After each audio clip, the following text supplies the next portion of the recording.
El discurso filosófico de la modernidad es un texto de Jürgen Habermas, el filósofo alemán, traducido al español en 1989 y publicado por la editorial Taurus. Es un texto que parte, digamos, de la filosofía de Hegel como una profundización de la filosofía de Kant, es decir, Jürgen Habermas dice que Hegel efectúa una dialéctica de la razón moderna, es decir, enfatiza la razón moderna y lleva adelante un objetivismo en la filosofía de la historia. Como todos sabemos, Hegel estudió la filosofía de la historia, están sus lecciones sobre filosofía de la historia, y la dialéctica, digamos, es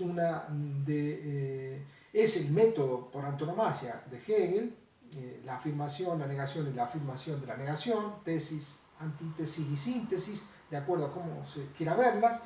Y según Habermas, en este libro, desde Hegel, que es, digamos, el que condensa la modernidad después de Kant, surgen tres vertientes: una que es la izquierda hegeliana, o filosofía de la praxis, representada principalmente por el materialismo dialéctico, es decir, por Marx, que no cuestiona a la razón, pero sí cuestiona, digamos, el idealismo de Hegel y utiliza la dialéctica, pero en términos materialistas, ¿no?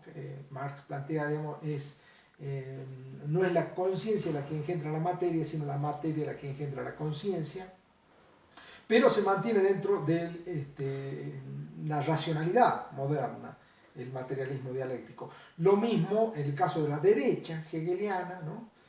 O filosofía de la reflexión, también se mantiene dentro de la racionalidad, y es Nietzsche el que quiebra con la razón moderna en términos de Jürgen Habermas. Nietzsche es el que plantea la crítica a la razón moderna desde, digamos, desde un recupero del mito dionisíaco. Nietzsche va al fin, en el origen de la tragedia, que es uno de sus textos primeros, va al origen, al mito de Dionisio, ¿no? Es decir, cuestiona toda la filosofía occidental desde Sócrates en adelante, ¿no? Y fusiona, digamos, el mito con el arte de Wagner, toma esos dos elementos y efectúa una crítica a la razón moderna. También agrega, por supuesto, la voluntad de poder, que es un concepto que está presente en la obra de Nietzsche. Desde Nietzsche surgen, según Jürgen Habermas, otras críticas a la razón. Por ejemplo, Martin Heidegger, quien efectúa una crítica a la metafísica a partir de una diferencia ontológica, ¿no? Es decir, lo de Heidegger es muy difícil, pero es la diferencia entre el ser y el ente. Él desarrolla en este libro, que es Ser y Tiempo, de 1927, un libro complejísimo, el sentido del ser. Heidegger dice: el ser es el ser ahí, el ser en el mundo y el ser para la muerte. Y después, en su obra, él va a estudiar a Nietzsche, digamos, desde el 35 al 45 lo estudia. Heidegger es un personaje, digamos, muy raro, porque él adhiere al nacionalsocialismo, nunca se desdice de esto, ¿no? Está claro esto en el discurso del rectorado, por ejemplo, cuando asume en Friburgo. Heidegger estudia después, en las otras obras, después de Ser y Tiempo, la historia del ser. Dice: la modernidad, la razón moderna se ha olvidado del ser. Es la historia del ser, o la historia de la metafísica, es el olvido del ser, dice Heidegger.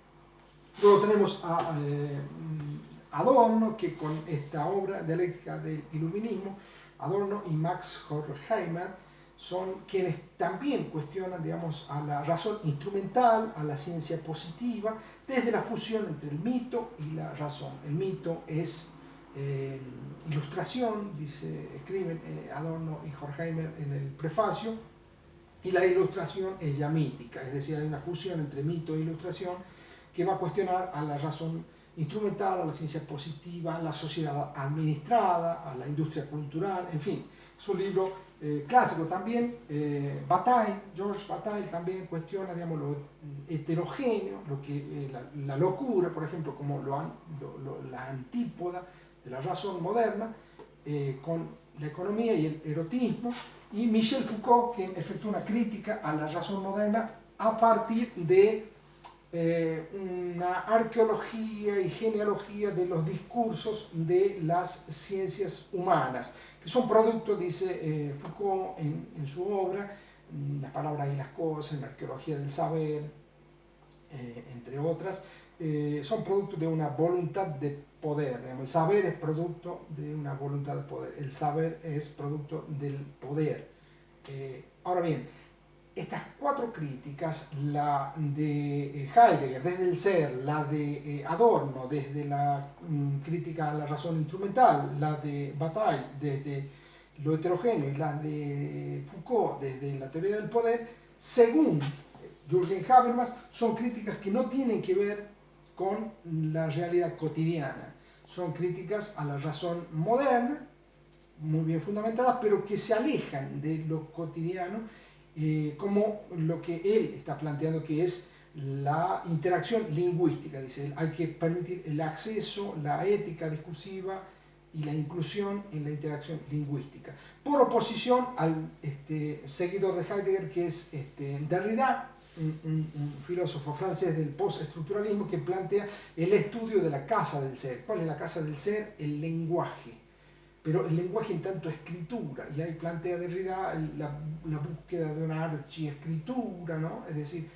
entre otras cosas, él dice todo es texto, digamos, y el otro gran tema de Derrida es la deconstrucción de las jerarquías y de los géneros.